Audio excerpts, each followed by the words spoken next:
यानी शिक्षा का, बेरोजगारी का, पलायन का, चिकित्सा का, ये सारे जो मुद्दे हैं, जो जन स्वराज ने उठाए थे इलेक्शन के समय में, वो आज भी हैं। बिल्कुल गलत बात है, कहीं से कोई नहीं है, इससे पहले भी हम लोगों ने कभी किसी के साथ नहीं किया और आगे भी कहीं किसी के साथ हमारा जॉइंट वेंचर नहीं होना है, किसी के साथ गठबंधन नहीं कर रहे हैं। बिल्कुल आएगी, हम लोग ऐसे तो चुनाव जो है पंचायत का वो पार्टी बेस पे होता नहीं है, लेकिन एज ए पॉलिटिकल पार्टी हमारी एक्टिविटी रहेगी।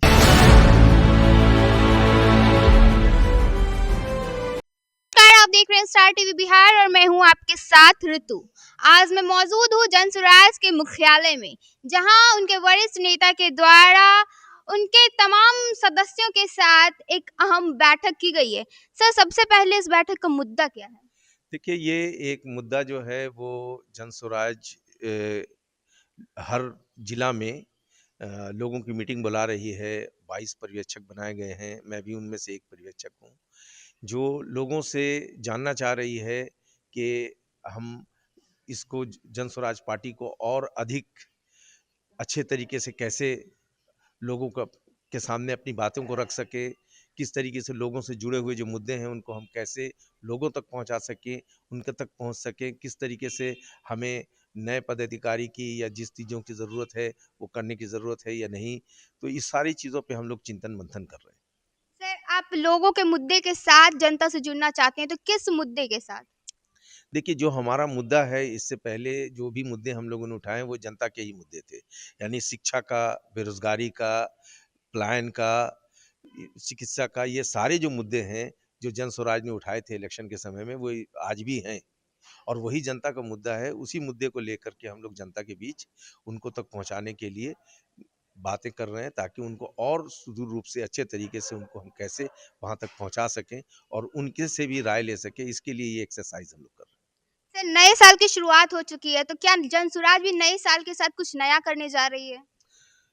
जन स्वराज बिल्कुल नए करने जा रही है। ये सारी चीज़ें जो हम लोग कर रहे हैं वो भी नई है, नए लोगों से मिल रहे हैं, नया प्रोग्राम बनाएँगे, इसलिए कि नए साल का आगाज़ है। अब इलेक्शन हो चुका है, आगे हमारे पास 5 साल है काम करने के लिए, तो उसके लिए हम नई योजनाओं के साथ जा रहे हैं। सर, कहीं न कहीं ये सुनने में आ रहा है कि जन स्वराज और कांग्रेस कहीं तालमेल इनका। बिल्कुल गलत बात है, कहीं से कोई नहीं है, इससे पहले भी हम लोगों ने कभी किसी के साथ नहीं किया और आगे भी कहीं किसी के साथ हमारा जॉइंट वेंचर नहीं होना है, किसी के साथ गठबंधन नहीं कर रहे हैं। हमारी जो जन स्वराज की सोच है, वो सोच ये है कि जो हमारे मुद्दे हैं हम उन्हीं के साथ हैं, उसमें रहेंगे। मतलब आपका फ़ोकस अभी भी फ़िलहाल यूथ पे ज़्यादा है। पूरे बिहार की जनता पे है और उसमें यूथ भी हैं। मतलब यूथ में जैसे कि पलायन मुद्दा आपका अभी भी रहेगा, रोज़गार मुद्दा आपका अभी भी रहेगा।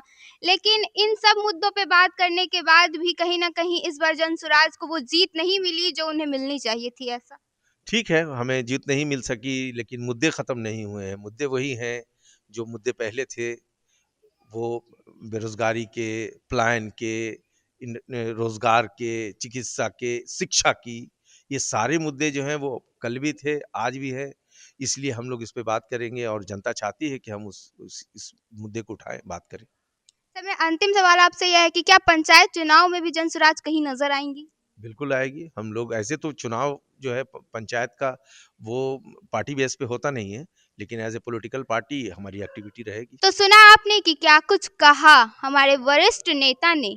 उनका कहना था कि सरकार का काम है वो कर रही है, लेकिन जनसुराज भी अपना काम आगे ऐसे ही करते रहेगी। वो रोजगार पलायन जैसे मुद्दे, चाहे शिक्षा हो, रोजगार हो, इन सबको आगे भी जनता के बीच लेकर जाएंगी और उन पे लगातार काम करते रहेगी। अभी के इस खबर में हमारे इतना ही, बस ऐसे ही तमाम खबरों के साथ बने रहने के लिए देखिए स्टार टीवी बिहार। धन्यवाद।